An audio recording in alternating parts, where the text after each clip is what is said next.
¿Cómo se dice ver en quechua? Se dice chawai. Por ejemplo, ñuka televisión Imata chawai. Bueno, la I aún no puede pronunciar correctamente muchas palabras del idioma quechua.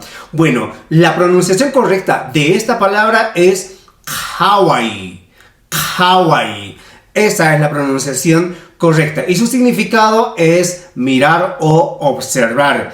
Específicamente en este contexto de mirar la televisión, mirar el celular detenidamente. Bueno, como en el ejemplo decía, ñoka, televisión ta kawani. Televisión en quechua se dice karu kawana. Por lo tanto sería ñoka karu kawanata kawani. Ñoka karu kawanata kawani. De esta manera. Y si yo digo yo miro el celular, pues en quechua sería ñoka karu wajianata kawani. Ñoka karu wajianata kawani. De esta manera.